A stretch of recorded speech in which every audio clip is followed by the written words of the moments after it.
In XPS analysis, we always talk about the core electrons, not the valence electrons. If you look into the XPS spectrum, so we always talk about the peaks comes from core electrons. So these are basically called core electrons, the electrons which are close to the nucleus. Let's compare two atoms. One is oxygen, another is titania.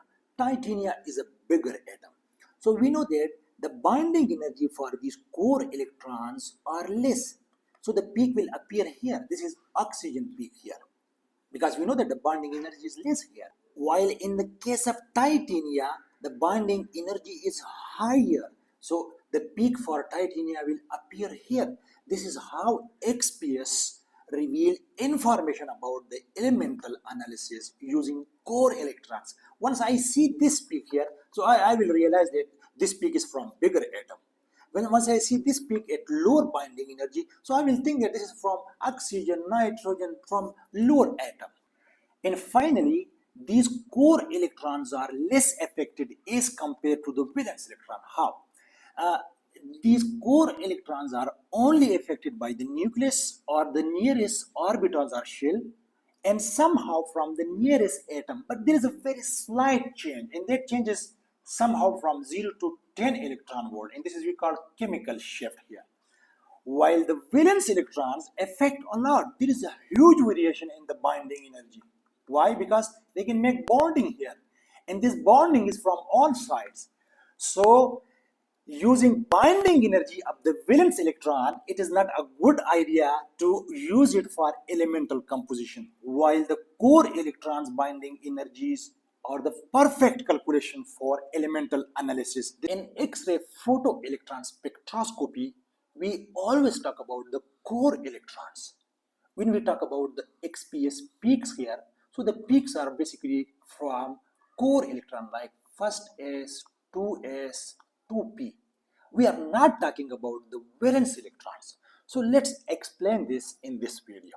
The one line answer is the core electrons have higher cross section. Now what is basically cross section?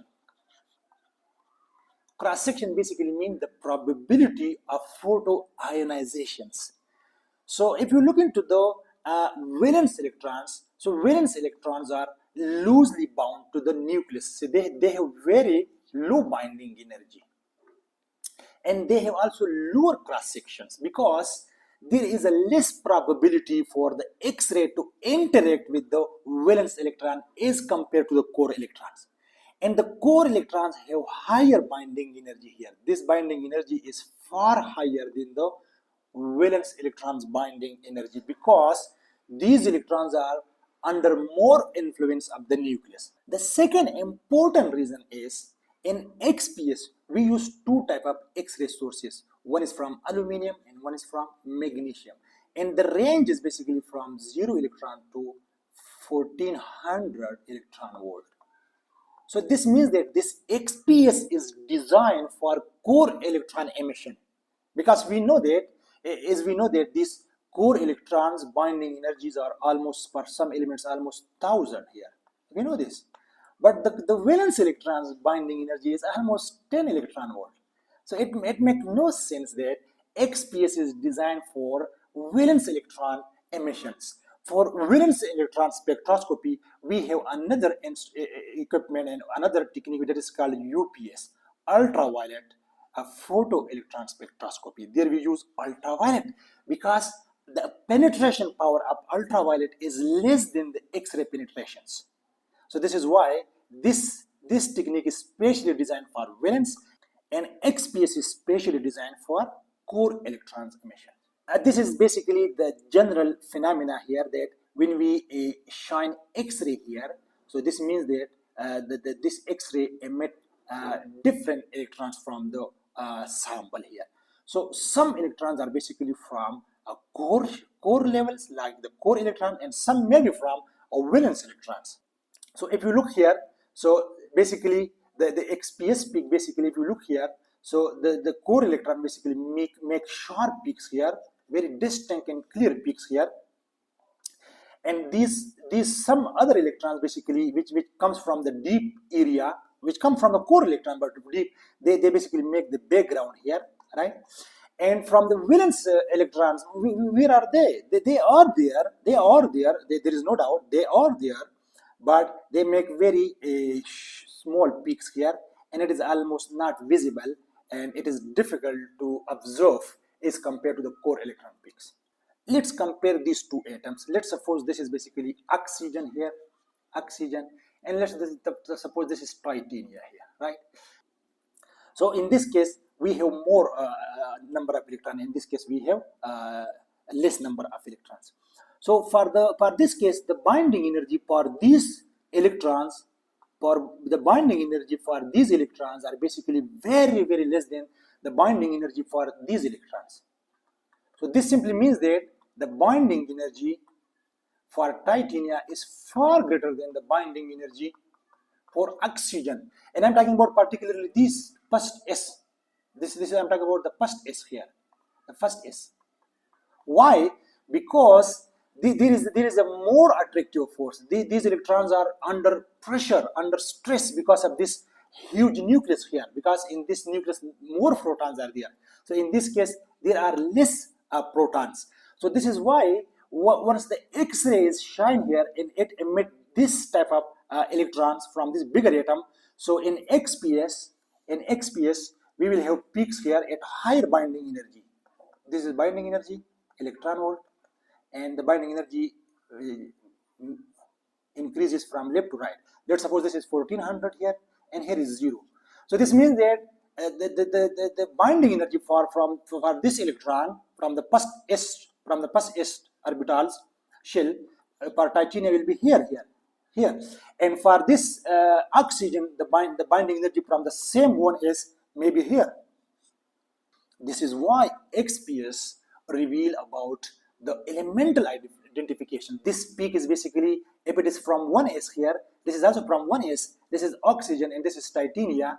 So this, I understand that this peak has come from bigger atom, and this peak comes from smaller atom.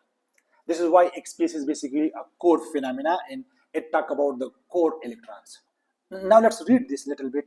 These core electrons are basically tightly bound to the nucleus. So when it tightly bound, this means they have greater binding energy here, right? Having higher binding energy. And these electrons are basically influenced by the nucleus. Not only by nucleus, but it also influenced by the neighboring atoms or the neighboring orbitals. Neighboring orbitals are the neighboring atoms. And because of that perturbation, that environment, there is a shift in the binding energy from 0 to 10 electron volt here.